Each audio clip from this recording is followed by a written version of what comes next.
It is very worrying being a speaker at corporate events, particularly since the Daily Telegraph rather unhelpfully did a survey of complaints about speakers at corporate dues.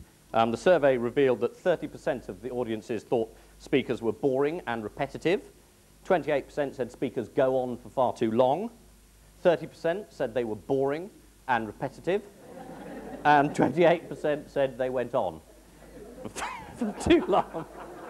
It's amazing watching Tony recently. He's decided he's against strikes. He's in favour of privatisation. He admires Mrs. Thatcher.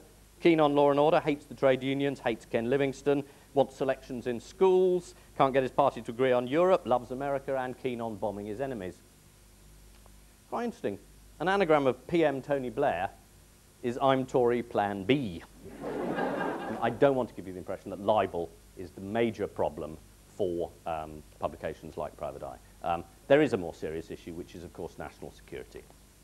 And just as an indication of how Britain actually works, if you remember the last Gulf War, not the one that's happening in 2 weeks, the one before that, all the plans for Operation Desert Storm were in the back of a Volvo, which was nicked outside a showroom.